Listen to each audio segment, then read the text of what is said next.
Sejam bem-vindos ao primeiro podcast aqui da nossa plataforma, Despertando Alvalade. Hoje trouxemos um convidado, José Ribeiro, e aqui para me ajudar tem o Simão, duas caras que já devem ser conhecidas por vocês. Portanto, se calhar vamos começar a abordar o tema do TAD, nomeadamente a questão da imputação moral, que não deixa de ser algo curioso tentar implicar uma autoria moral à direção quando os próprios jornalistas e os próprios comentadores têm incentivado o ódio, não é? E incentivado um bocado essa pressão. Não sei se o José tem alguns comentários sobre esta... Sim. Vamos ver uma coisa. A defesa do Rafael Leão basicamente assentou os seus argumentos em três pilares para tentar justificar a justa causa da rescisão unilateral. Uma foi exatamente o assédio moral, não por parte do Sporting, mas o assédio moral que lhe era movido por Bruno Carvalho. A segunda questão, o facto de o Sporting não ter garantido a segurança dos seus funcionários. E a terceira questão alegava que era impossível manter a relação laboral com o Sporting depois do que aconteceu em Alcochete e depois de ter existido esse assédio moral. A primeira coisa estranha na questão do assédio moral é que toda a argumentação que é utilizada pelo Rafael Leão tem que ver com declarações públicas ou posts de Bruno Carvalho que ocorreram mais ou menos entre o final do jogo com o Rio Ave e o final do jogo com o Atlético Madrid em Madrid. Eu lembro-me, a do Rio Ave tinha que ver com o facto de os jogadores se terem recusado a participar numa campanha de promoção da angariação de fundos para a Fundação Sporting, que era uma campanha transversal a todas as modalidades do clube, e o dia de arranque dessa campanha era precisamente o do jogo com o Rio Ave, mas a esse jogo o Rafael Leão não estava presente, porque está lesionado, tinha-se lesionado no jogo com o Porto, no Dragão, no dia 2 de março. Portanto, há de facto essa crítica do Bruno Carvalho em mensagem que manda para os jogadores, a chamar os meninos mimados e outras coisas, por eles não terem aderido a essa campanha, e os jogadores na altura justificaram-se com o esquecimento, mas foi uma desculpa esfarrapada, porque eles foram avisados, quer no balneário, aliás foram avisados na véspera, foram avisados depois no balneário, foram relembrados do momento em que subiam ao relevado, e mesmo já depois de estarem no relevado, foram outra vez avisados para o facto de haver duas fotografias, em vez de ser apenas uma fotografia do 11 perfilado, teriam que ser duas fotografias, uma em que estariam com o sócio, como era habitual, e outra depois sozinhos e sem qualquer elemento publicitário à frente, e em que fariam um gesto que era a imagem que tinha sido concebida para essa campanha de marketing. Portanto, houve essa discussão entre aspas, houve essa crítica pública, que não foi pública, porque ao cabo e ao resto, Bruno Carvalho fê-lo numa primeira parte, fê-lo apenas em mensagem aos jogadores. Creio que depois terá feito um post sobre o assunto. Seja como fosse, o Rafael Leão estava fora disso, porque não estava nem no 11 nem nos convocados, tal como também não estava em Madrid porque estava convocado. Portanto, os dois principais pontos que são aduzidos pela defesa do Rafael Leão sobre o assédio moral são situações que não o envolviam a ele, envolveriam todos os outros jogadores que rescindiram o contrato, mas especificamente o Rafael Leão não o atingia. O que acontece, e que o TAD aceita a questão do assédio moral, tem que ver com o facto de também o Rafael Leão ter partilhado aquele comunicado conjunto dos jogadores pós o Bruno Carvalho ter sido aquelas críticas no final do jogo de Madrid, e como o Rafael Leão partilha no Instagram dele esse mesmo comunicado, também ele digamos, abrangido pelo processo disciplinar que entretanto é aberto no dia 7 de abril e ele usa esse argumento no processo disciplinar, sendo que esse mesmo processo disciplinar acabou por ser anulado pelo próprio presidente do Sporting, Bruno Carvalho, 5 dias depois, a 12 de abril. Portanto, não houve processo disciplinar, mas como ele tinha, numa primeira fase, houve a abertura desse processo e em que ele está envolvido, então o TAD justifica a decisão por o facto de ele também estava envolvido nessa questão do assédio moral. Só que o assédio moral por si só não é suficiente para se fazer uma rescisão por justa causa, mas digamos que no Código do Trabalho está estipulado um artigo em que diz claramente que um trabalhador que se sinta assediado moralmente pela entidade empregadora pode ter direito a uma indemnização fazendo queixa e comprovando ter sido de facto vítima desse assédio moral. E é aí que o TAD pega e multa o Sporting e penaliza o Sporting em 40 mil euros de indemnização ao Rafael Leão. No meio disto, o estranho é que a pessoa que é visada, que é acusada de ter feito ou ter promovido este assédio moral, não é sequer ouvida no TAD, que é Bruno Carvalho. Bem sei que no TAD só são ouvidas as testemunhas que são indicadas, quer pela parte que se está a queixar, quer pela parte que se está a defender. Nem o Sporting arrolou o Bruno Carvalho como testemunha, nem a defesa de Rafael Leão. E, portanto, o Sporting perdeu esse primeiro argumento, ou por outra, o TAD deu como válido esse primeiro argumento ao Rafael Leão. Na questão da segurança, que numa primeira fase sempre se pensou que isso não fosse sequer questão, porque como o Ministério Público começou por falar nisto como sendo um caso de terrorismo, ora, numa questão de terrorismo não há questões de segurança, quer dizer, é uma coisa imprevista, é uma coisa que ninguém está à espera, nunca ninguém está preparado para uma ação terrorista. E, portanto, não poderiam alegar falta de segurança, porque essa falta de segurança para questões de terrorismo existirá sempre.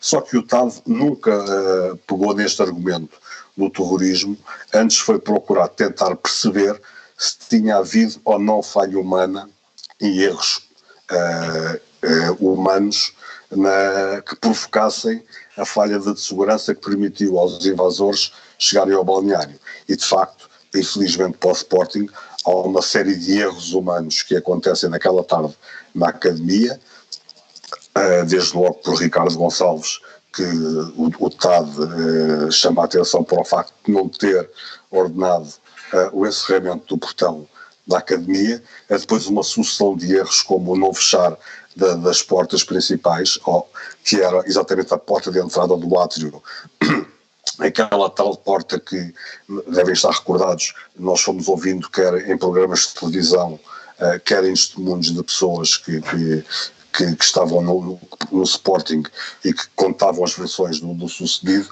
todas diziam sempre que as portas estavam todas fechadas e que teriam sido abertas porque o alarme de incêndio tinha disparado. Ora, no TAD é demonstrado que isso é completamente mentira. O que sucedeu foi que a porta deslizante, que abre com sensor de movimento e que é logo a primeira porta de entrada na academia, o sensor de movimento não tinha sido desativado. E, portanto, bastou o primeiro invasor aproximar-se da porta e a porta abriu-se de forma natural, como abre com qualquer outra pessoa. Só que logo, imediatamente a seguir, essa porta deslizante, existe uma outra porta de vidro, duas portas de vidro que abrem de par em par, em que podiam ter sido fechadas. E aí, mesmo que a porta deslizante abrisse, não tivesse sido desativada, as portas seguintes estavam fechadas. Mas houve um esquecimento e ninguém fechou essas portas.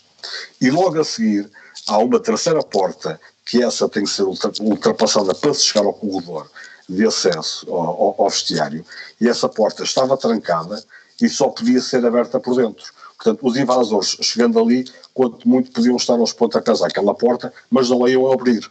Só que dois funcionários do Sporting, o Manuel Fernandes e o Pedro Brandão, ao perceberem da confusão que está a haver na rua, saem do gabinete deles para o átrio, para o hall de entrada da academia, dessa zona, e abrem a porta por dentro e não a fecham. Ao não fechar a porta, ela ficou escancarada e as pessoas entraram por ali como quiseram.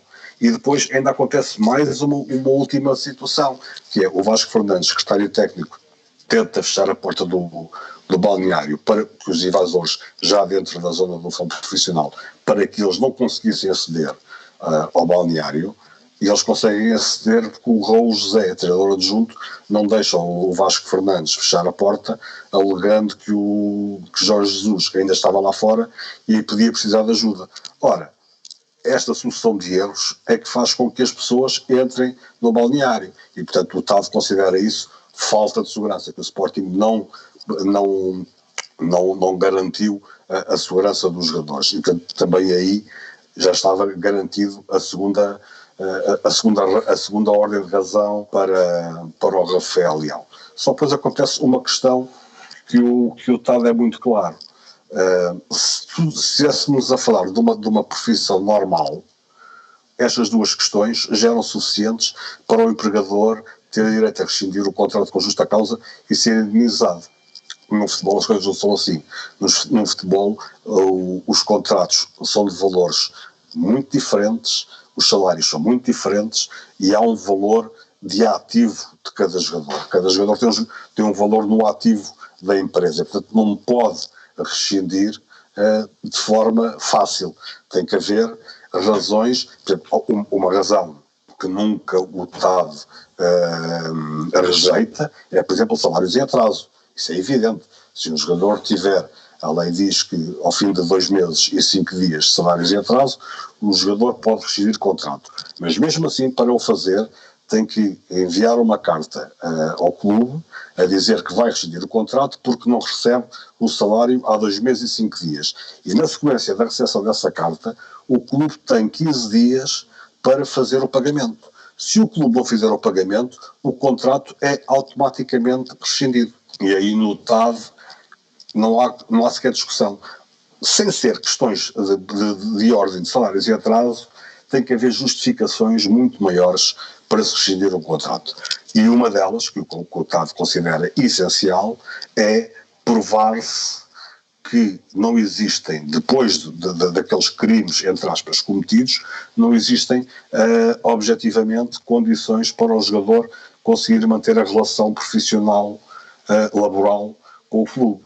Ora, isso tudo é desfeito no momento em que Rafael Leão se prontifica, se senta à mesa com o Sporting para negociar um futuro contrato de regresso ao clube. Portanto, se não houvesse, como ele alegou, que não conseguiu 3 dias sem dormir, em pânico, uma coisa e outra, se tudo isso fosse verdade e ele não tivesse de facto condições para regressar ao Sporting, em momento algum se dispunha a negociar esse regresso. E portanto, em função do facto de ele estar disponível a regressar e ter sentado à mesa com o Sousa Sintra para negociar o regresso ao Sporting, o TAD diz, bom, então afinal havia condições para que a relação laboral pudesse subsistir. Sendo assim, não há justa causa da rescisão. Ok.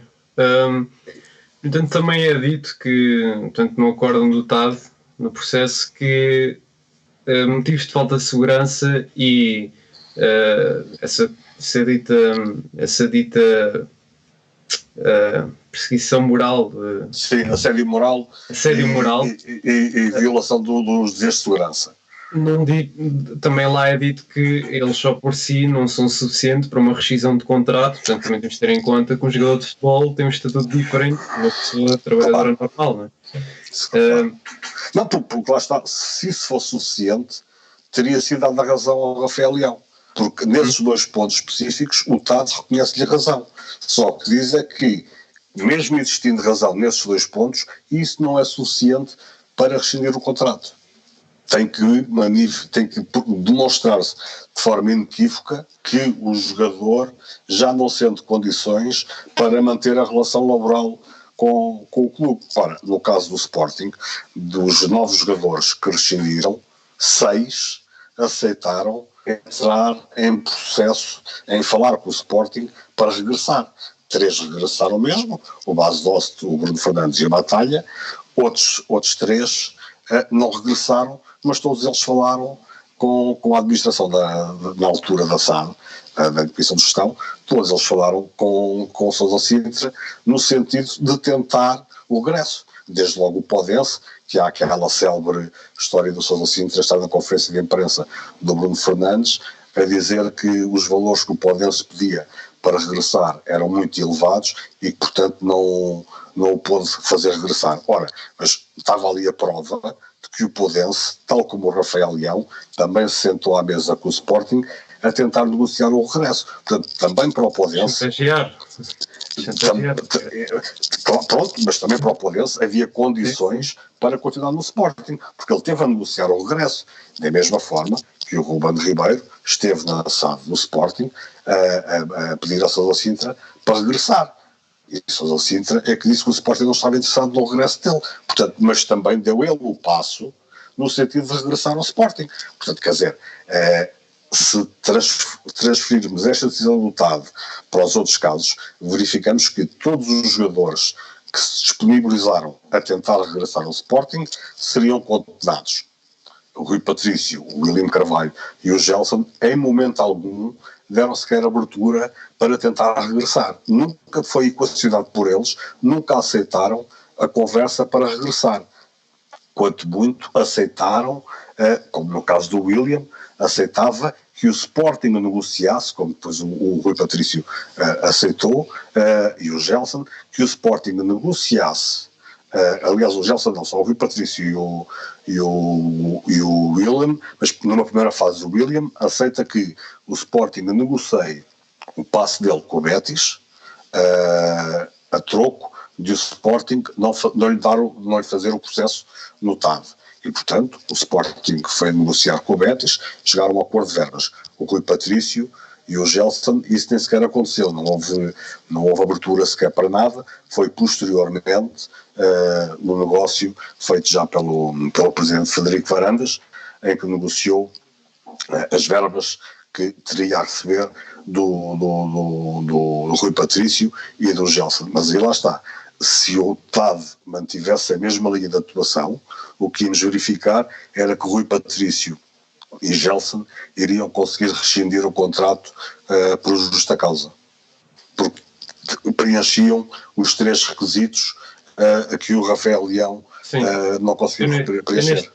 Eu neste caso eu percebo essa questão de, ao quererem voltar, estão um bocado a mandar os seus argumentos ao lixo. Claro. No entanto, é uma questão que também fica na minha cabeça, visto que eles logo no início do acórdão dizem isto não é suficiente para rescindir. É esta questão que eu tenho, ou seja, se isto não é suficientemente para rescindir, qual é que é a diferença entre eles depois quererem negociar um regresso, não quererem renunciar?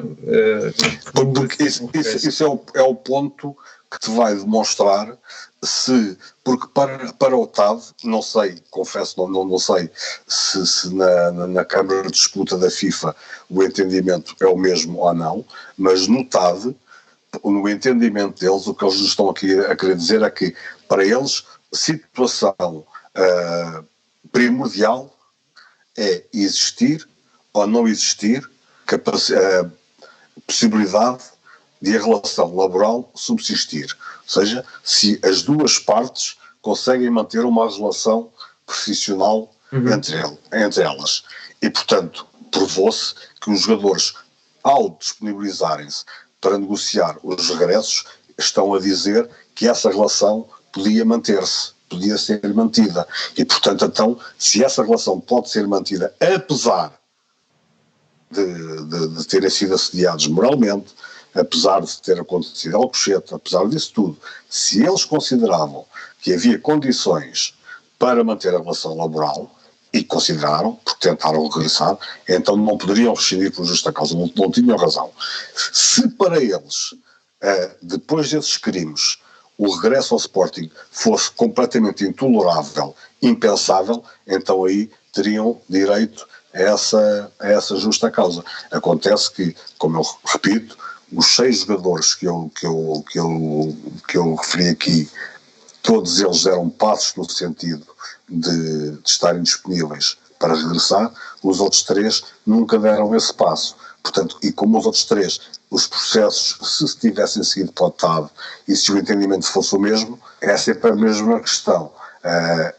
Podes-me dizer assim, bom, então isso abre portas para que um jogador argumente, antigamente, nos anos 80, 70, 80, havia a possibilidade de um jogador rescindir o contrato alegando que não tinha, digamos, moralmente já não conseguia estar naquele clube. Havia uma questão, não me lembro agora exatamente qual era o termo que se utilizava na altura. Isso depois acabou, porque qualquer jogador podia argumentar aquilo e rescindia o contrato e ir embora. Mas aquilo era um tempo diferente, porque o jogador, quando acabava o contrato, havia sempre a opção do clube em renovar, mesmo que o jogador não quisesse. Os tempos hoje são outros, as leis são diferentes e, portanto, um jogador dizer apenas que eu já não consigo manter a relação laboral com esta entidade patronal, ok, mas porquê? Tens que aduzir outras razões. As razões dos jogadores eram exatamente o assédio moral e a falta de segurança, mas tens que ter razões.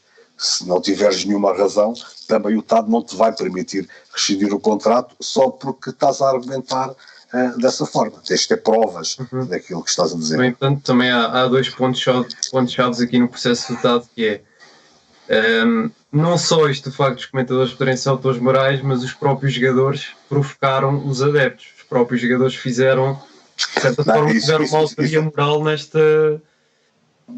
Mas isso já não tem que ver com o assédio moral, isso já tem que ver com as questões de segurança. Digamos, podemos extrapolar e dizer que se não tivesse acontecido aquela reação dos jogadores no Funchal, se calhar não teria ocorrido a invasão de Alcochete. Eu pessoalmente, sou levado a entender que muito provavelmente, se não tem havido aquela reação, nada teria acontecido em Alcochete no dia 15 de maio. Essa é a minha leitura dos acontecimentos. Não estou a obviamente que os jogadores também não reagiram daquela forma, no sentido de provocar, porque também vamos ser aqui um pouco justos, mais do que os jogadores, ninguém estaria tão devastado quanto eles, perdendo o jogo na Madeira e sabendo eles o que isso significava. Também os jogadores estavam completamente devastados, no meu entender, com aquele resultado, e ao aproximarem-se dos adeptos, obviamente, era difícil receberem aplausos, mas pronto, era o que eles iam à espera. No entanto, recebem apupos e ofensas e reagem mal. E reagem mal e continuaram a reagir mal no aeroporto e pronto, tudo descambou. Mas esta questão da falta de segurança, é importante imputar a alguém no Sporting ou, vamos a ver, o Ministério Público já não considera que a direção do Sporting tinha qualquer conhecimento da invasão? Claro. Ou seja, se a mesma foi facilitada por alguém de dentro, o Sporting não pode ser culpado por isso? Não é facilitada. É que o que o TAD nos diz, o acórdão, não é que a invasão foi facilitada. Diz-nos é que houve erro humano, uma sucessão de erros humanos que fizeram com que a segurança fosse colocada em causa. Desde logo, o facto do Ricardo Gonçalves, diretor de segurança na Academia, não ter dado ordem para fechar os portões da Academia. Esse é o primeiro ponto, e é aí que tudo começa. E depois, no facto de ele dar ordem, no sentido de se fecharem todas as portas para o exterior daquela parte do futebol profissional, e há duas portas que não são encerradas. E aí é erro humano, porque ele deu essa ordem, e os funcionários a quem ele deu essa ordem é que andaram a fechar todas as portas e esqueceram-se daquelas, porque são vários portas humanos que... Exatamente. Só que no final é difícil acreditar que é uma coincidência, não é? Não, assim, tendo em conta as pessoas que recebem as duas pessoas que o TAD refere, que recebem a ordem de Ricardo Gonçalves para fechar as duas portas, as portas todas daquela zona, digo-te eu que são dois dos melhores profissionais que o Sporting tem. Chamam-se Vasco Fernandes e João Roland. Dois dos melhores profissionais que o Sporting tem e que qualquer clube português pode ter. Se aquilo aconteceu, foi mesmo na azáfama da confusão toda, esquecerem-se de desativar o sensor e de fechar a outra porta. Não foi propositado, até porque o Roland foi o primeiro a dar o corpo às balas, foi o primeiro a vir cá para fora tentar travar aquilo. É justo o Ricardo Gonçalves ser promovido após o que aconteceu? É assim, tu lês o despacho do... Por Sousa Sintra, exato. Não, ele não foi promovido por Sousa Sintra, ele é promovido por Frederico Varandas. Okay. O Ricardo Gonçalves, enquanto a Comissão de Gestão esteve no Sporting, o Ricardo Gonçalves continuou a ter as funções que tinha. Não houve nenhuma alteração. Depois Frederico Varandas, a partir de 8 de setembro, promove o Ricardo Gonçalves a diretor de segurança. Quer dizer, é estranho tu veres os reparos que são feitos à atuação dele por parte do TAD e a seguir perceberes que ele foi promovido. Isso aí, quer dizer, é daquelas coisas que um dia acabará à direção, ao Conselho Diretivo do Sporting, explicar aos sócios se os sócios de alguma forma quiserem saber porque é que essas coisas aconteceram, porque isso é de facto estranho. Certo. E agora pego eu aqui num tema na sucessão do caso de Alcochete e neste caso do TAD, que eu acho bastante curioso, tenho que dizer, que é a questão do... Na altura em que acontece o ataque de Alcochete, Frederico Varandas foi dos primeiros a vir, eu vou usar aqui um termo muito coloquial, marrar e entrar assim um bocadinho a pé juntos com Bruno de Carvalho, que é o responsável, é o autor, acontece e faz e a culpa é dele, mas depois, quando o caso vai para o TAD, aqueles que realmente vão para o TAD, de repente já vão vão 3 casos para o TAD. Exatamente, mas depois de repente os factos que se passaram na altura já não são assim tanta responsabilidade do Sporting, logo, então, mas em que é que ficamos? A culpa é do Bruno para ser destituído, mas não é do clube? Não. O testemunho de Frederico Varandas é no sentido precisamente contrário. Eu até estou convencido, isto é a minha leitura, estou convencido que o TAD aceita a questão do assédio moral em função do testemunho de Frederico Varandas, que culpabiliza de alto a baixo Bruno Carvalho nessa questão do assédio moral. Portanto, para Frederico Varandas, tudo aquilo que sucedeu, e ele dilo no TAD, é a responsabilidade de Bruno Fernandes, de Bruno Carvalho.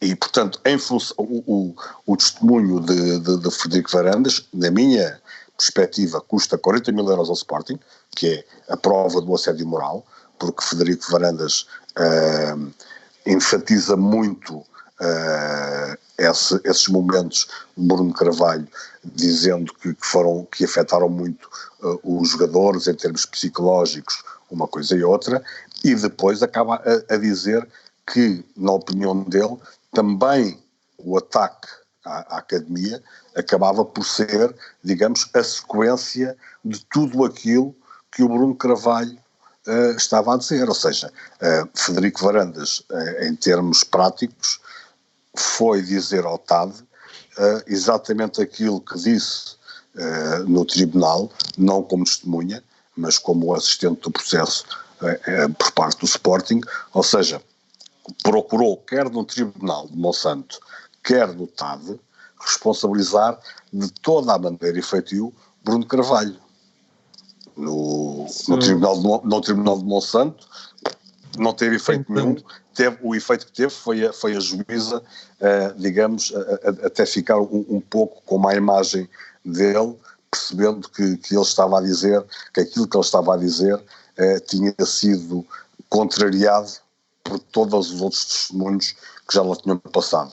Mas no TAD não passaram lá os outros testemunhos a contrariar essa versão. Portanto, quer dizer... A questão é que usou o Sporting propositadamente, não é? Não é motivo para o tirarem dali e o expulsarem? Epá, isto quanto a mim, revela apenas o caráter das pessoas. Isto é uma questão de caráter, quer dizer... Frederico Varandas começou por por fazer, digamos que, a campanha do União, unir os sportinguistas, e depois percebemos todos que era um cordeiro, um lobo em pele de cordeiro, porque assim que se apanhou no poder, não fez outra coisa senão uma série de uma perseguição constante em relação ao Bruno Carvalho e a todos os outros membros do anterior Conselho Diretivo. Portanto, quer dizer, isto digamos que é quase uma luta, uma luta que o Frederico Varandas anda a travar desde o momento em que tomou posse, e portanto, quer dizer, não, é quase, eu diria que, já que ele é militar, é quase uma guerra sem quartel, só que o problema é que algumas destas atitudes dele estão a prejudicar de forma evidente o Sporting, não apenas na divisão. Pode ser mesmo o objetivo dele. Eu já era indignada quanto a isso. Quer dizer, a questão é, não se percebe, eu creio que agora as coisas vão parar, por uma razão. O julgamento de Monsanto já acabou, o julgamento do Rafael Leão já acabou, já há resultado, e portanto não sei que outro tipo de guerra, de guerrilha, poderá tentar promover Frederico Varandas a Bruno Carvalho. Há ainda um outro caso para dirimir no TAD, que tem que ver com o Ruben Ribeiro, mas aí lá está. O testemunho-chave aí será o Sousa Sintra.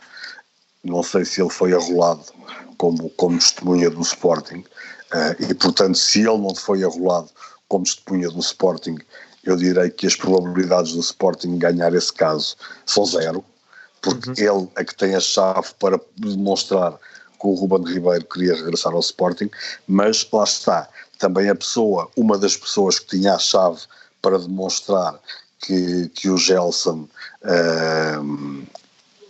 mais do que rescindir, queria era ser transferido, tinha um outro funcionário do Sporting que trabalhou lá comigo, porque esteve diretamente em conversações com o empresário do Gelson, mas curiosamente essa pessoa não foi arrolada como testemunha por parte do Sporting para o caso do Gelson, e depois o Sporting até veio a desistir desse processo do Gelson.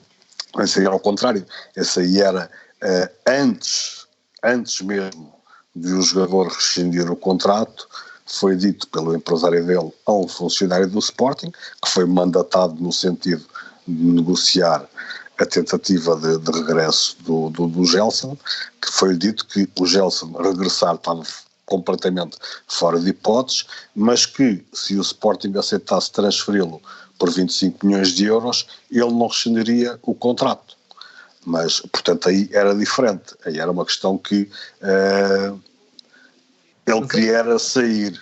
Há aqui um facto curioso, sim, eu percebo tudo isso, mas há aqui sempre um facto curioso. Mas eu em tribunal, desculpa, no TAD, colocaram-me essa questão sobre a possível saída do Gelson, e eu disse que sabia de algumas coisas, mas não ia dizer, não poderia dizer, porque é um testemunho direto. Eu sabia delas porque essa pessoa, esse funcionário, me tinha contado. O que fazia sentido era ser esse funcionário a estar ali a testemunhar e não eu. Mas ele não foi arrolado como testemunha. Portanto, os critérios do Sporting para escolher as testemunhas em cada processo também vão influenciar muito o desfecho de cada processo. É que há aqui um facto curioso que faz muito lembrar aqui a história de um serial killer, que é a sua realidade, né? Que é o Ted Bundy.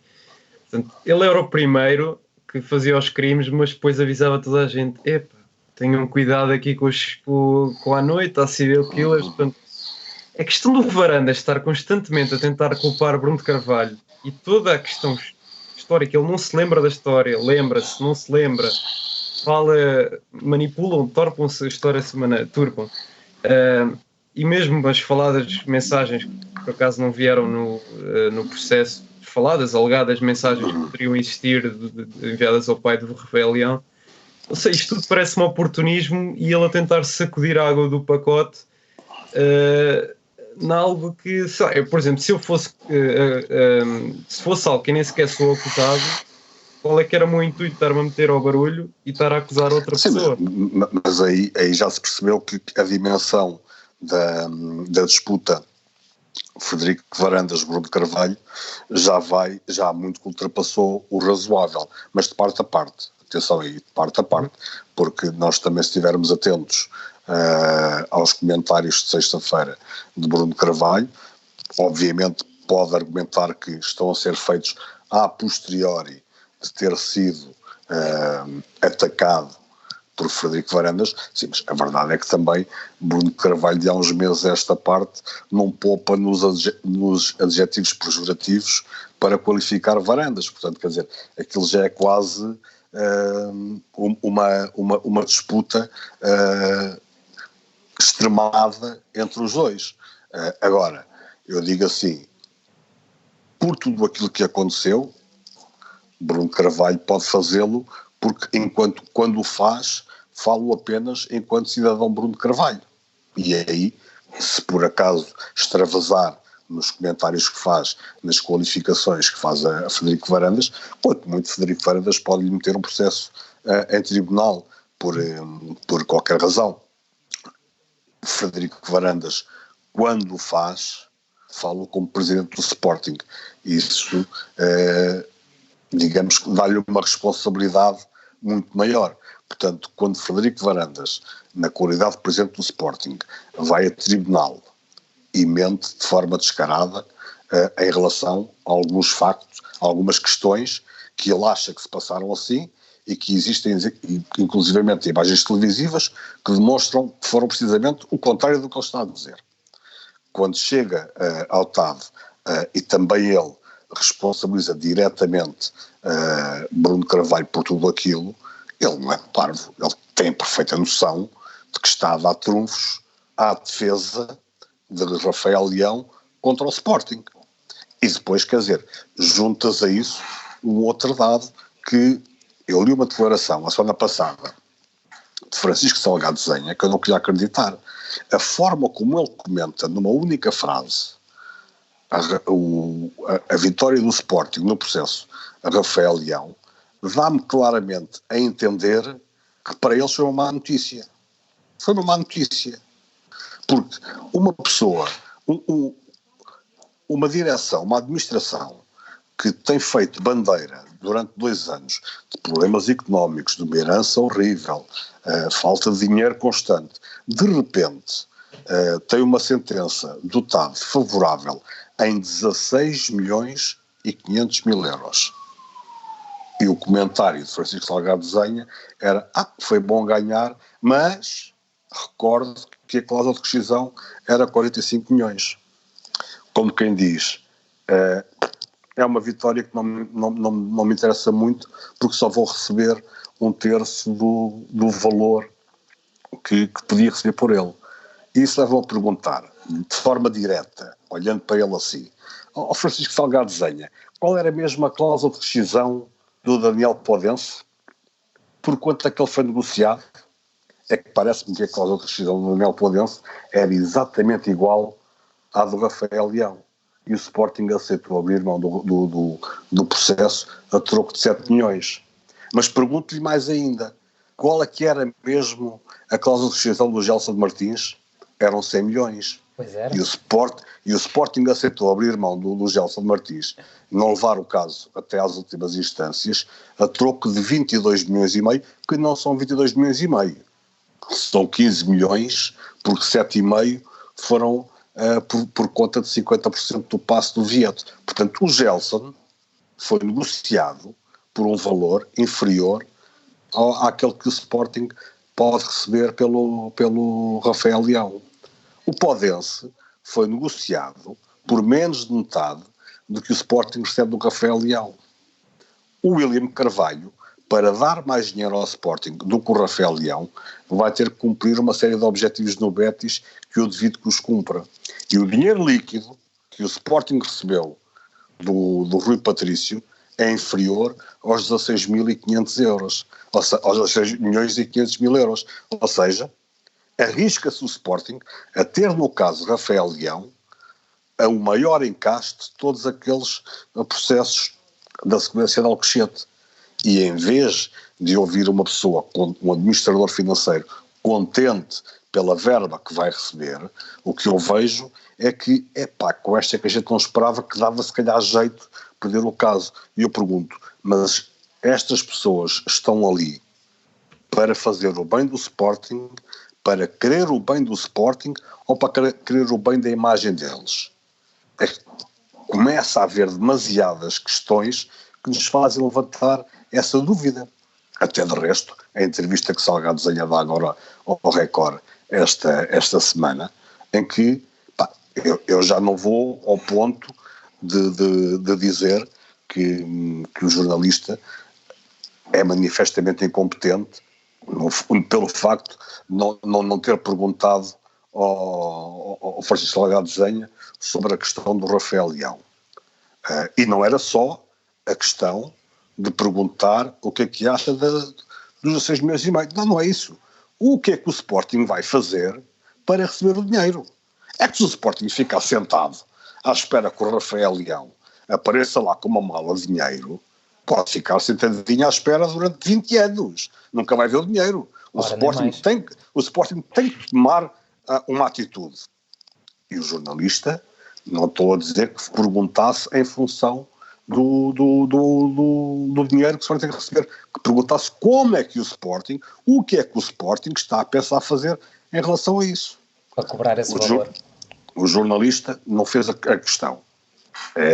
Fiquei muito triste, porque ainda por cima é um jornalista do qual eu gosto pessoalmente muito, trabalhei muitos anos com ele e tenho na conta de um grande profissional e não consigo perceber como é que lhe passou lá essa pergunta. Mas, mais estranho, no meio de toda aquela conversa que houve, o Salgado Zenha não ter encontrado forma de introduzir o tema Rafael Leão para dar conta da sua satisfação pela vitória neste caso. Parece que afinal, porque o que me dá a entender é que não houve satisfação nenhuma neste caso.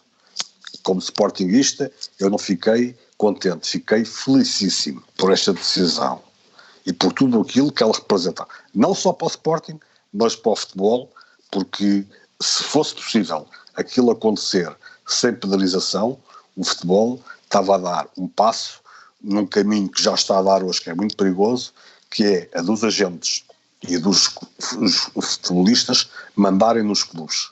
Porque isso é o que está a acontecer.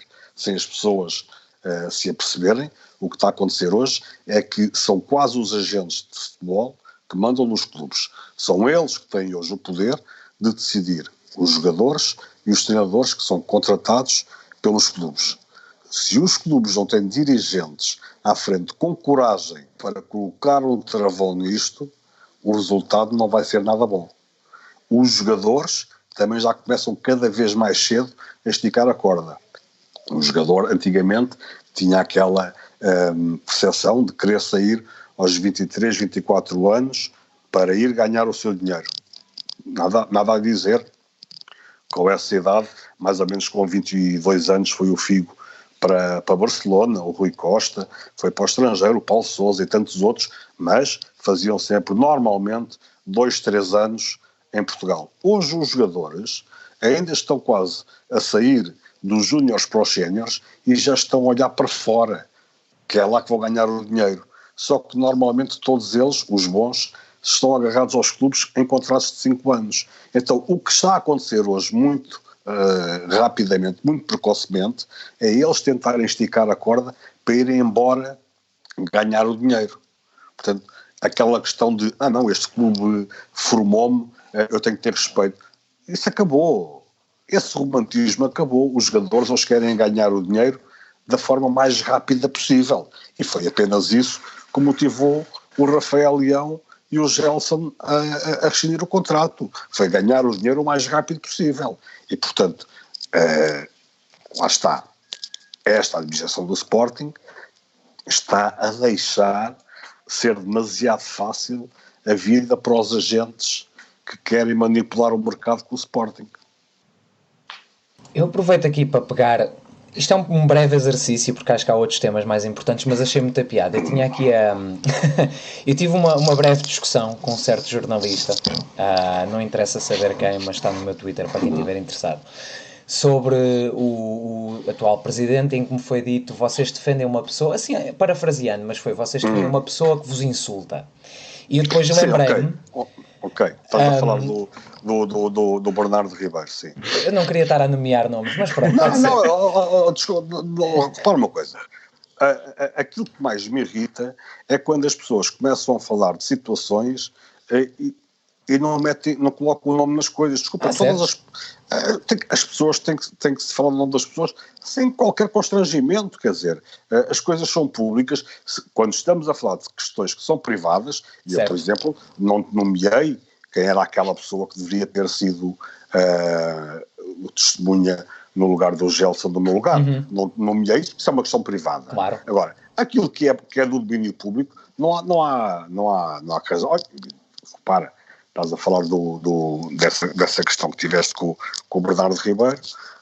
Pá, há alguém de quem eu gosto muito, particularmente, compreendo que neste momento, em termos profissionais, a vida está muito complicada para ele e para outros jornalistas na área do desporto, por causa do problema que os jornais atravessam. Quer dizer, e consigo ler algumas situações dele, eu diria alguns disparates dele, à luz da pressão e do desespero que se deve estar a viver por estes dias. Certo. Eu aqui, pronto, passamos a nomes, eu não queria, acho que não faz muito sentido, mas seguindo em frente, aqui é curioso ver os fundamentos que foram dados na altura, isto é brilhante, para a destituição do Bruno. Isto é só mesmo um pequeno exercício. Em que um dos pontos, ponto 33 da secção B, diz: em vez de se esforçar no sentido de unir pela causa maior, que é a dignificação do clube, tem vindo a criar autênticas guerras contra todos os sócios que não partilham de ideias ou visões. E depois para a frente, classificando os sportingados, ovelhas, ratos, entre outras expressões inaceitáveis, e depois ainda tem um muito melhor, que é quando há aquela manifestação, eles aqui mencionam 4 de junho, que se juntam 400 adeptos e o grupo dos gajos, que eu lembro-me dessa, que dizem que aquilo, isto é gravíssimo, que o presidente classificou aquilo que não mais do que um brunch.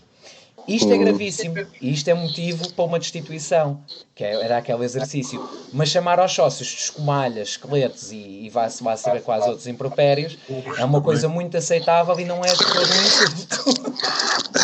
Repara, vamos lá tentar descodificar essa questão. Tudo aquilo, em bom português, aquele processo, ou digamos o documento que é feito, que é elaborado para instituir Bruno Carvalho, até podia lá estar escrito, vamos ser honestos, até lá podia estar escrito que ele comia gelados em demasia, ou comia pistácios em demasia, ou comia amendoins na tribuna e atirava as caixas para o chão. Esqueçam. Aquilo era preciso haver um documento qualquer, porque vocês reparem uma coisa. Exatamente. O Rogério Alves argumenta, o primeiro argumento que ele usa para não marcar a Assembleia Geral de Destituição de Frederico Varandas é que as razões daquele movimento, o documento que o movimento redigiu para justificar digamos que a expulsão não, ajuda-me agora, falta-me o termo, para suspender o mandato do Frederico Varandas. Era um documento que tinha sido escrito em vários momentos distintos e que, portanto, não era possível saber se as pessoas que o tinham assinado no primeiro dia se tinham tomado conhecimento da redação integral do documento. Ok. Então, agora vamos à Assembleia Geral Destitutiva de 23 de junho de 2018. Também Marta Soares e Eduardo Proença de Carvalho entram nas instalações do Sporting, supostamente para validar assinaturas. Foi isso que eles disseram na altura. Os jornalistas estavam todos cá à espera deles. Isto ocorre no dia 29 ou 30 de maio. Portanto, iam validar assinaturas para fazer a Assembleia de Destituição do Presidente Bruno Carvalho. Ok, mas então qual era o documento, que documento é que as pessoas tinham lido para assinar a destituição? É que essa Assembleia Geral acabou por ser convocada apenas e só por ordem de Jaime Marta Soares. Não foi por assinaturas nenhumas. E, portanto, ele pode sempre dizer, mas não foram utilizadas as assinaturas e na sequência disso não é necessário ter a nota de culpa já preparada. Ok, mas quando ele vai lá ao Alvalade com as supostas assinaturas, existiam assinaturas. Eu vi pessoas a assinar aquele pedido de destituição no dia da final da Taça de Portugal no Jamor. Havia assinaturas. Se havia as 4.000, como ele dizia, tenho dúvidas, mas havia assinaturas. Mas não havia nenhuma nota de culpa. Portanto, se o argumento do Rogério Alves... Se o argumento do Rogério Alves é válido para dizer as pessoas que assinaram esse pedido de destituição não tinham conhecimento integral da nota de culpa, eu digo assim, mas alguém foi para a Assembleia Geral de 23 de junho a conhecer, eu diria assim, uma semana antes, a nota de culpa? Ninguém. Porque essa nota de culpa foi produzida e foi dada, e dela foi dado conhecimento para aí 2 dias nesta Assembleia Geral. E, portanto, se vocês forem reparar, o que essa nota de culpa tem, a grande maioria dos assuntos, e que agora, digamos, a franja que mais defende Frederico Varandas, quer dizer, já nem é tanta franja que defende Frederico Varandas, é a franja que tenta justificar o porquê de ter votado pela destituição de Bruno Carvalho. Alega que, não, votei pela destituição porque ele criou órgãos que não existem nos estatutos. Eu digo assim, ok, mas essa criação de órgãos ocorreu 3 dias depois da marcação da Assembleia Geral. Portanto, essa nota de culpa é construída sempre em cima de acontecimentos posteriores. Exatamente. Eu digo assim, não é razão, quer dizer, se eu, Presidente da Assembleia Geral, tiver meios para convocar uma Assembleia Geral para destituir um Presidente de um clube, é perfeitamente razoável que no mês que medeia a convocatória da Assembleia Geral e o dia em que ela mesma se vai realizar, é provável, muito provável, que esse Presidente da direção teça os maiores impropérios contra mim e diga uma série de barbaridades e tenha posturas agressivas, uma coisa e outra, e eu depois vou aduzir isso tudo numa nota de culpa. Estão a ver, isto ocorreu. Claro, ocorreu, mas foi em função de eu ter tentado lixar-lhe a vida. Portanto, muita daquilo que é a nota de culpa em relação ao Bruno Carvalho, foi isso que aconteceu. A nota de culpa que é elaborada são tudo acontecimentos posteriores à publicação da convocatória na Assembleia Geral. O que eles dizem antes, mas lá está, é como eu dizia, era igual dizerem lá, porque ele comeu amendoins na tribuna e mandou as caixas para o chão. Era igual, porque as pessoas que lá foram, quer agora os defensores da nova tese dos estatutos, queiram, quer não, eu diria que 80% a 90% das pessoas que votaram pela instituição fizeram-no especificamente porque o acusavam-no a ele, e se calhar continuam a acusar, apesar de tudo, de ter sido o autor ou de ter sido o provocador daquilo que aconteceu em Alcochete. Ponto. Se não tivesse ocorrido Alcochete e se por uma outra razão qualquer tivesse acontecido aquela situação, se fosse só pela criação da CTMAG e da Comissão Transitória do Conselho Fiscal, ele não tinha sido destituído, esqueçam. Isso é um grupo que eu diria de 10%, 15% de pessoas que têm esse entendimento. Eu andei o dia todo no pavilhão, andei o dia todo a ouvir pessoas e tive a perfeita noção, logo aí por volta das 5 da tarde, que ele ia ser destituído, porque de facto a esmagadora maioria das pessoas estava lá, e eu ouvia as conversas, falava com as pessoas, estava lá para votar contra Bruno Carvalho, porque o ligavam diretamente ao ataque de Alcochete. Ponto. Não ouvi uma única pessoa dizer que ia votar para destituir em função dos órgãos que ele tinha criado. Esqueçam. Isso foi uma coisa construída pelos comentadores do Sport e da televisão, em que de repente começaram a falar daquilo como se fosse um crime de lesa pátria, quando não era sequer isso, porque aquelas duas comissões não tinham importância absolutamente nenhuma, porque no prazo de 20 dias, 22 dias, iriam acabar. Porque iriam ser convocadas. Não, iriam acabar porque seriam marcadas eleições, que é para a mesa da Assembleia Geral, que é para o Conselho Fiscal e Disciplinar. Portanto, quer dizer, a oposição podia perfeitamente ter feito uma lista para esses dois órgãos e ganhar esses dois órgãos simples. Portanto, aquela CTMAG e aquela comissão da transitória do Conselho Fiscal, zero, não tinha importância nenhuma. Portanto, estão a querer dar importância àquilo apenas agora como um maquilhante para disfarçar a cara, o rosto que aquilo de facto teve. E o rosto foi apenas a questão de Alcochete.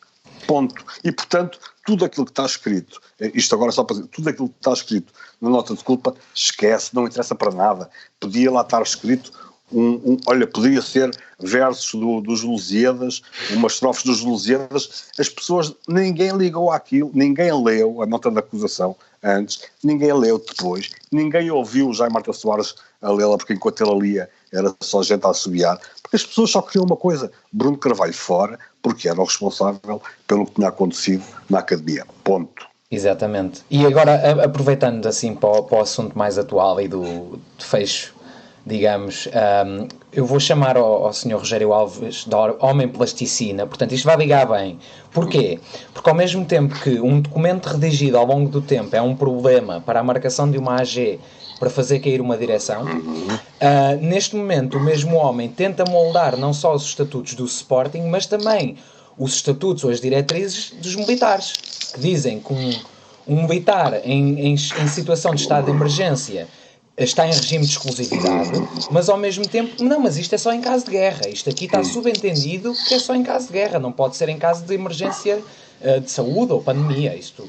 Portanto, eu acho que é muito curioso agora ver esta introdução também deste tema, do Sr. Varandas militar, ele foi para lá ou foi chamado à força, porque agora usa-se o reverso do argumento, que é isto não é regime de exclusividade, não há nada nos estatutos que digam que ele tem que cair. Portanto, eu pergunto agora também como é que ele cai. Os estatutos moldam-se. Não, vamos ver uma coisa. Essa questão, como sportingista, é que menos me preocupa, porque é uma questão do estado de emergência do país, que para nós, eu sou mais velho do que vocês, se é a primeira vez que... Quer dizer, não é a primeira vez que estou a viver isto, porque aconteceu, creio que em 75, só que em 75 eu tinha 7 anos, portanto não me lembro muito bem disso ter ocorrido, mas portanto no tempo moderno, digamos assim, da democracia, é a primeira vez que isto está a ocorrer e portanto é um estado de emergência perfeitamente compreensível, aceite pela generalidade, eu diria, de forma quase unânime, e portanto também não vamos agora ser... eu acho que faz sentido criticar Frederico Varandas e seus pares nos erros que eles cometem, não faz sentido criticá-lo em coisas que não faz sentido. Isto não faz sentido. O país está em estado de emergência. Enquanto o país estiver em estado de emergência, garantidamente não haverá atividade esportiva, não haverá qualquer tipo de atividade que comprometa ou que precise de decisões do Presidente do Sporting. Portanto, ele está, e muito bem, neste período a ajudar como pode os pacientes do Hospital Militar que venham, esperemos que não, mas que venham a ser atingidos por este novo coronavírus, e portanto acho que não faz de todo sentido estar-se a colocar essa questão, porque no momento em que for levantado o estado de emergência é o mesmo exato momento em que Frederico Varandas deixa de estar ao serviço das Forças Armadas e volta de forma automática ao período de licença. Portanto, não faz sentido discutir a questão dessa forma. Faz sentido, isso sim, é questionar o papel ou o não papel de Rogério Alves nisto tudo. Porque eu acho que muito mais interessante do que Frederico Varandas vir para o Instagram dar a ideia de estar a voluntariar para uma frente de guerra, como ele chamou, o voltar ao serviço da pátria, acho que mais interessante, pelo menos para os portugueses, creio eu, bastava um simples comunicado do Presidente da Mesa da Assembleia Geral a dizer: ocorreu esta situação, o nosso Presidente, durante o período de estado de emergência, vai estar ao serviço do país nas Forças Armadas. No momento em que acabar o estado de emergência, que é o momento em que o país regressará à normalidade possível, também o nosso Presidente regressará à atividade no Sporting. Até lá, a atividade esportiva parou e para a gestão do dia-a-dia, todo o restante Conselho Diretivo, toda a restante administração continuam em funções. Bastava isto. Estava explicado, não havia mais nada a dizer. Agora, quer dizer, o Rogério Alves vir sempre a ter aquela necessidade de dizer ao país que é mais inteligente do que qualquer outro, porque consegue ler aquilo que mais ninguém consegue ler, eu compreendo isso. Ele tem feito vida disso.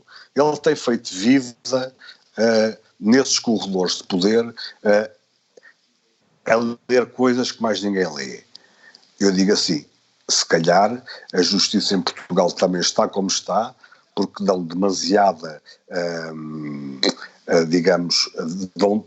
permitem demasiadas coisas a estes advogados que andam a ler demasiadas coisas que não estão escritas em lado nenhum, e muitos juízes vão aceitando este tipo de situações. E Rogério Alves, pronto, na minha opinião, há quem diga que ele é um brilhante advogado, isto e aquilo. Eu tenho uma opinião completamente diferente dele. Acho que ele é um enganador profissional. Acho que é um tipo que articula muitas palavras sem sentido, que faz com que as pessoas não percebam metade do discurso dele e veem naquilo a genialidade, mas aquilo, enfim, é um enganador profissional, mas essa é a minha visão desde há quase 12 anos ou 13, quando lhe fiz uma entrevista, e em que percebi que o conteúdo daquele senhor é todo ele muito pouquinho, é um conjunto de verborreia para enganar os tolos, mas pronto. Eu aqui, só para clarificar onde eu queria chegar, eu não acho que se deva criticar Frederico Varandas por ir prestar o serviço militar. Ponto 1. Claro que ele não. está a prestar o serviço para o qual se voluntariou inicialmente. A questão aqui nem é o voluntariado, mas veja uma coisa. Eu acho que quem vive neste país com o mínimo de atenção às coisas, toda a gente percebeu logo na segunda-feira, ou até se calhar no domingo, que o estado de emergência ia ser decretado. Isso pareceu-me evidente. Na sequência da entrevista que é dada por António Costa, primeiro-ministro, no domingo à noite, é óbvio, ou sábado à noite, domingo à noite, não lembro agora, é óbvio que ele está a dizer aos portugueses de forma inequívoca que vai aceitar a sugestão do Presidente da República para declarar o estado de emergência. Portanto, Frederico Varandas vive em Portugal, não vive em Marte. Exatamente. Ouviu o mesmo que nós todos ouvimos, é inteligente, não é nenhum parvo, percebeu perfeitamente que o estado de emergência ia ser declarado. Percebeu perfeitamente, para ele, as implicações que isso ia ter.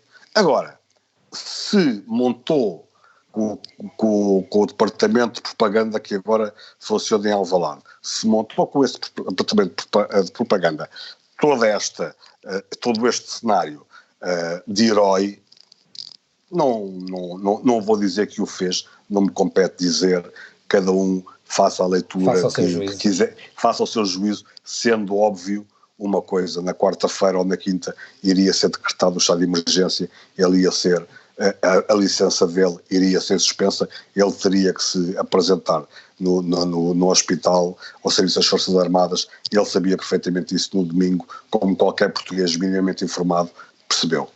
Exatamente. Eu aqui vou, antes de passar ao Rui, só para dar só para dar o meu último comentário. Acho curioso que eles tenham...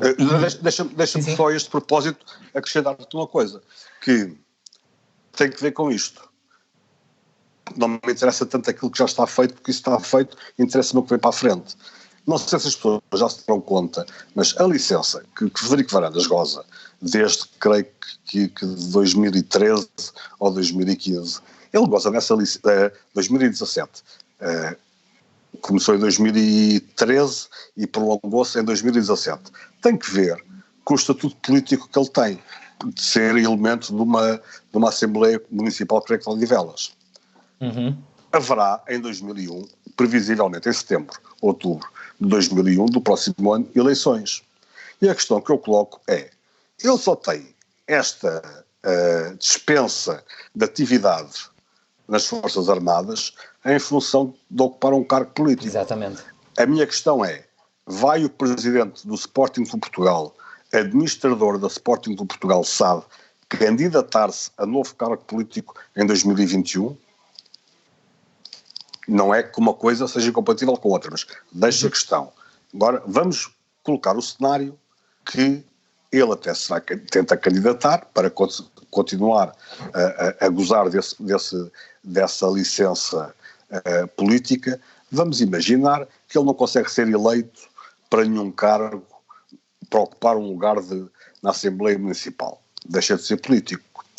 No dia imediatamente seguinte a ele deixar de ser político, ou seja, ao novo elenco tomar posse, ele tem que se apresentar nas Forças Armadas. Como presidente do Sporting Clube Portugal, acho que não é incompatível ele ser presidente do clube e ter uma outra atividade.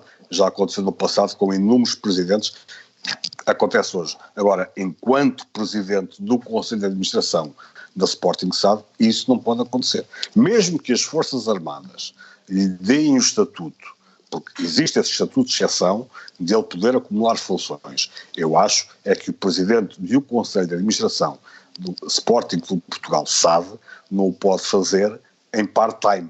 Tem que ser um cargo a tempo inteiro. Portanto, fico desde já na expectativa para perceber qual vai ser a decisão de Frederico Varandas daqui a um ano, porque ele estará como presidente do Sporting até 2022, portanto, irá faltar ainda um ano de mandato quando isto acontecer, e eu estou desde já atento para perceber qual vai ser a atitude dele a tomar em 2021. Certo. Eu para deixar, como ia dizer, a minha última nota, aqui como sócio, e respeitando a opinião de todos os outros sócios, eu acho que os estatutos não podem ser maleáveis independentemente da situação do país. Ou seja, se ele for efetivamente representar o Exército durante mais de 30 dias em regime de exclusividade, tem imediatamente que abdicar da presidência do Sporting Clube. Sim, mas atenção. Estado de emergência ou não? O estado de emergência foi anunciado pelo um período de 15 dias. Certo, exatamente. Portanto, neste momento, quer dizer, aí o Rogério Alves não tem que tomar nenhuma atitude, na minha perspectiva, a não ser comunicar aos sócios do Sporting que isto está a ocorrer. Ele poderá sempre dizer com aquela prosápia dele: todo o país sabe que isso foi noticiado. Não me interessa. As coisas têm uma forma de ser feitas. Exatamente. E, portanto, se fosse o Presidente da Assembleia Geral da SAD, por um lado, e o Presidente da Assembleia Geral do clube, por outro, deviam informar que o Presidente do Sporting e da Sporting do Portugal SAD estava a desempenhar estas funções durante os 15 dias de estado de emergência. Outra coisa bem diferente é, se a estes 15 dias de estado de emergência forem acrescentados mais 20 ou 30 dias, bom, aí eu digo assim, calma, que os estatutos não se podem atropelar todos os dias, Sr. Rogério Alves. Só às segundas, quartas e sextas. Convém, pelo menos, às terças, quintas e sábados, respeitá-los.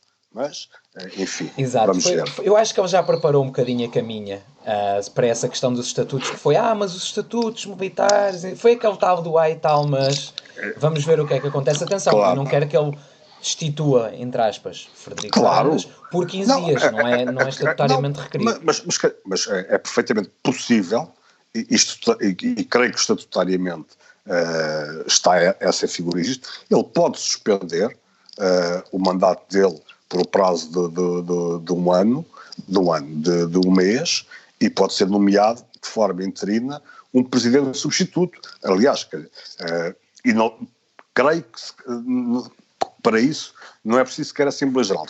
A questão da cooptação, que antes o Sporting fazia muito, mas que até a cooptação desapareceu do estatuto, já não é possível, mas creio que esse passar de pasta, digamos, por um curto período, isso é perfeitamente possível, até porque o presidente de um clube, de um conselho de administração, pode ter um problema de saúde, ter que ser hospitalizado e, portanto, tem que alguém, por exemplo, na SAD, e vocês creio que sabem, qualquer contrato que seja feito na SAD tem que ter a assinatura do presidente do conselho de administração e de mais 2 administradores. Ora, se ele estivesse impedido, por alguma razão, por estar hospitalizado ou por uma outra razão qualquer, de poder assinar contratos, tinha que passar essa responsabilidade ao outrem dentro do Conselho de Administração. Claro que isso tem que ser comunicado à CMVM, claro que isso tem que ser feito uma escritura em relação a isso, mas isso é uma coisa relativamente simples. Agora, creio que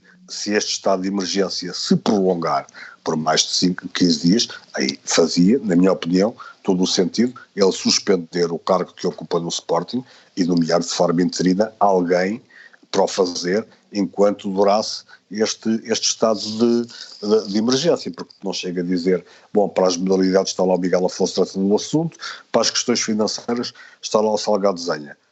Ok, mas não me parece que ninguém, quando foi a votar, ninguém votou em Salgado Zenha para tomar conta dos destinos do clube. Votaram em Frederico Varandas. Ninguém votou em Miguel Afonso para tomar conta dos destinos do clube. Das modalidades. Votaram em Frederico Varandas.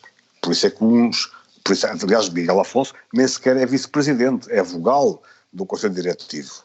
E, portanto, quer dizer, vamos com calma, apesar de todo este ter um momento de exceção, há algumas normas e normalidades que têm que ser cumpridas. Embora nós saibamos que para Rogério Alves isso não é bem assim. É para ser cumprido aquilo que ele entender que deve ser cumprido. Mas isso, enfim, é algo que eu creio que todos nós aprendemos de vez esta lição do que é ter uma pessoa como Rogério Alves à frente dos órgãos sociais do Sporting, dentro dos órgãos sociais, e creio que se todos tivermos juízo na cabeça, aqueles que gostam e que não gostam de Frederico Varandas, aqueles que gostam e não gostam de Bruno Carvalho, se todos tiverem juízo, têm um caminho a tomar, que é, em futuras eleições, qualquer lista onde seja Rogério Alves é uma lista para não ser votada. Se quisermos continuar a sofrer estas amarguras, é continuar a votar no Senhor das Prosápias e continuamos com isto. O encantador de serpentes. Exatamente, o encantador de serpentes, exatamente. José, então aqui só para terminar, disse há bocado, referiu há bocado que passam tempos difíceis para os mídias, portanto a comunicação social. E há aqui uma capa muito estranha, né? Portanto, aqui do Bernardo Ribeiro no Record, que é sempre a enaltecer o Varandas, que é o capitão volta à guerra. Portanto, foi ele que se voluntariou, não é uma questão, mas foi obrigado por lei, não é? Portanto, o que é que os jornais, neste caso, passando tempos difíceis, o que é que eles ganham em fazer propaganda ao Varandas, que é nitidamente o pior presidente que passou no Sporting? Bom, quer dizer, é o pior presidente na tua opinião. Na minha opinião, sim, pronto. Na larga maioria. Na opinião de muitos, não será assim. Isso aí, lá está. Quando é questões de opinião, é respeitável. Sim, Cada um pode pode ter a opinião, é respeitável, isso não são aquelas coisas quantificáveis para já, com factos e números, vão ser no futuro. Nós hoje sabemos factualmente, com dados, que José Eduardo Betancourt foi um presidente péssimo para o Sporting, que Godinho Lopes foi um presidente péssimo para o Sporting, isso que já conseguimos quantificar. Em relação a Varandas, só poderemos quantificar quando verdadeiramente reconhecermos os resultados e o produto do tempo de governação que ele tiver. Mas em relação a essa questão, primeiro vou tentar explicar-te especificamente essa capa e vou fazer a leitura como se eu estivesse, como estive durante 28 anos no Record. Vou-me tentar meter no papel de advogado do diabo e vou-me tentar imaginar sentado à secretária na reunião de chefes e editores para fazer a primeira página. Vamos ver uma coisa. A redação recebe a informação que Frederico Varandas se deu como voluntário para regressar às Forças Armadas para ajudar neste momento difícil do país. Não tens, naquele momento, não tens como apurar se é verdade ou mentira. Sabes apenas a versão de Frederico Varandas. Não podes, não tens contactos, não sabes com quem é que deves falar, nem o Estado-Maior das Forças Armadas te vai responder se sim, se não. E, portanto, tens ali uma questão que é, ok, sabes que o estado de emergência não foi decretado, não foi, porque estamos a falar, creio que aquilo foi de quarta para quinta-feira. Podes, como jornalista, e é isso que eu acho, que eu creio que pode ter acontecido, podes não ter o conhecimento de que aquela licença de que ele goza é automaticamente revogada pelo estado de emergência. Atenção, os jornalistas às vezes acham que sabem tudo, mas muitas vezes não sabemos. E, de facto, não sabemos se essa questão é assim ou não. Então, o que fazemos? Ok, é o tema do momento, esta pandemia e o estado de emergência, e então faz sentido tentar desligar o desporto a isso através dessa notícia. Isso, estou a fazer a descrição apenas em termos editoriais, aquele que será o meu pensamento. Eu desconhecia que o estado de emergência revogava a licença, eu não tinha acesso ao Estado-Maior das Forças Armadas para saber se sim, se não, até porque isso é uma notícia conhecida já de noite, e, portanto, eu se estivesse no Record e não soubesse da consequência das implicações do estado de emergência, faria exatamente a mesma capa. Iria acreditar que Frederico Varandas não era obrigado a ir, mas que estava a voluntariar. Porque também te digo, quero eu acreditar, que se no Record alguém soubesse que o estado de emergência revogava de forma automática a licença, se calhar a primeira página era feita da mesma forma, mas no texto lá dentro haveria uma explicação a dizer sim, ok, ele ofereceu-se como voluntário, contudo, o estado de emergência revoga de forma automática a licença. Como não há lá essa referência sequer no texto, eu entendo aquilo como desconhecimento. Aconteceu-me a mim a fazer primeiras páginas muitas vezes, não havia mais, o conhecimento desta matéria é aquele, porque não é o teu dia, não é uma área que tu domines de forma muito específica.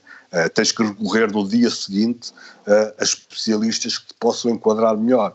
E normalmente este tipo de notícias, e eu lembro-me que essa, nomeadamente do Varandas, a primeira vez que isso é falado, já é depois das 7, 8 da noite, já não tens muito tempo para tentar averiguar melhor.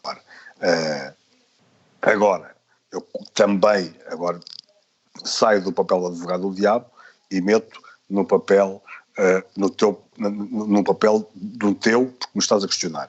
E digo-te assim, é evidente que as pessoas têm que perceber de uma vez, aceitam ou não aceitam, tudo bem, mas percebam de uma vez por todas, os jornais vivem sobretudo de uma coisa, da notícia. a notícia é cada vez mais um bem escasso em Portugal. Não sei se acontecerá isso um pouco por todo o mundo, penso que não será tanto como em Portugal, mas em Portugal aquilo que são as fontes conseguiram ao longo dos últimos anos, quer no que respeita ao desporto, quer no que respeita à economia, quer no que respeita à política, conseguiram de alguma forma as fontes amarrar muito bem amarrados os jornais. Ou seja, hoje tu queres ter acesso à notícia, só tens acesso à notícia se te portares bem. E se tu reparares, normalmente quem está no poder tem sempre, ou quase sempre, uma posição de privilégio nos jornais, na forma como é noticiado, como são colocadas notícias sobre essas pessoas. Frederico Varandas, hoje no Sporting, é uma pessoa que vale muita notícia. Francisco Salgado Zenha é uma pessoa que vale muita notícia. Toda a estrutura do Sporting, toda a estrutura do Benfica vale muita notícia. Afaste daqui o Porto, porque não é o foco do Porto que faz com que jornais como o Record ou a Bola tenham boas ou más vendas. É sobretudo o Sporting ou o Benfica. E, portanto, tu não teres uma relação de grande proximidade com estes dois clubes é péssimo para o teu negócio. Agora dizes-me assim, mas é necessário tanta promiscuidade? Eu digo-te assim, os tempos são muito complicados. Repara uma coisa, o que tu compreendes é que, por exemplo, a Bola não tem acesso tão fácil a notícias do Sporting, como tem o Record. Então o Record, se tem esse privilégio de ter tudo o que quer do Sporting, depois também está numa situação de maior fragilidade em que tem que dar ao Sporting tudo ou quase tudo o que o Sporting pedir, porque a relação é um quid pro quo. Eu dou-te, tu dás-me. Não é uma relação de sentido único. Não é uma relação em que o Sporting dá tudo porque sim. Não, o Sporting ajuda-te na tua atividade, dá-te acesso a informação privilegiada, mas depois tem uma cobrança a fazer. Tu, se reparares, o Benfica funciona mais ou menos da mesma forma, mas aí lá está. Aí, de uma forma um pouco, creio eu, mais inteligente, porque consegue meter no mesmo saco os dois jornais esportivos, o Record e a Bola. Consegue alimentar os dois e consegue ter alguma posição de controle noticioso sobre os dois. O Sporting está claramente hoje numa posição de parceria quase com o Record. E, portanto, o Record disponibiliza-se a fazer esse papel de parceiro do Sporting. Digamos que não faz sentido para o Record notícias, reportagens ou entrevistas que causem dano à administração do Sporting, à gestão do Sporting, porque a relação está a ser boa para as duas partes. Isso não se passa só com os jornais, tu vês isso também em relação a alguns comentadores televisivos. Se recebem a informação, se têm o privilégio do acesso à fonte, têm que tratar bem a fonte, porque se tratarem mal a fonte, vão ser rejeitados. O telefonema a seguir não é atendido. E, portanto, quer dizer, eu compreendo que num mundo perfeito as pessoas entendam o jornalismo como uma atividade em que o jornalista não se pode vergar, entre aspas, tanto ao peso da fonte. Mas, meus caros, hoje a notícia é um bem demasiado escasso. Há 15 anos, 20 anos, os jornais não viviam exclusivamente da notícia, porque o acesso aos clubes era feito de forma muito mais aberta, conseguias entrevistar jogadores, conseguias fazer reportagens com os jogadores, tinhas toda uma forma de criar conteúdos que conseguiam ser tão importantes ou mais por vezes do que a própria notícia, porque eram bons conteúdos que permitiam trabalhar. Hoje isso quase não acontece. Hoje é muito raro tu conseguires fazer uma entrevista com um jogador em que o produto não seja uma lata de atum, seja uma coisa formatada, sempre igual, em que o jogador vai sempre dizer o mesmo. Não tem muito substrato, a não ser que consigas arranjar um jogador que pense um bocadinho fora da caixa e pela cabeça dele, mas desses normalmente os clubes nem deixam falar muito para os jornais, que é para os terem sob controle. Portanto, o dia-a-dia do clube que tu tentas noticiar, não é fácil o acesso a obter essa informação. E, portanto, quer dizer, é evidente que, eu quando digo assim, hoje parece-me, muito sinceramente, um tanto exagerada a defesa que o Record faz a Frederico Varandas, não pela defesa em si, porque tu podes defender Frederico Varandas à vontade, não podes depois denegrir tudo o que é contra Frederico Varandas ou omitir quer dizer, uma coisa é dares a versão que a direção do Sporting quer sobre os assuntos. Legítimo. O que não é legítimo é factos concretos que acontecem e que não são do agrado da direção serem omitidos pelo jornal ou serem deturpados. Não podes, por exemplo, transformar uma manifestação de 4, 5 mil pessoas contra a direção e dizer que foram meia dúzia de adeptos que estiveram lá, que eram as claques. Quem esteve lá percebeu, não era... Eu estive lá, na última, pertencia à Juventude nos muitos idos dos anos 80. Já há 40 anos que não tem nada a ver com a claque. E como o meu irmão, que também nunca teve sequer na claque, amigos meus que nunca foram sequer na claque. É um abuso, percebes? E aí uma coisa é fazer um noticiário favorável, que não seja, que não critique, que não machuque as decisões da direção.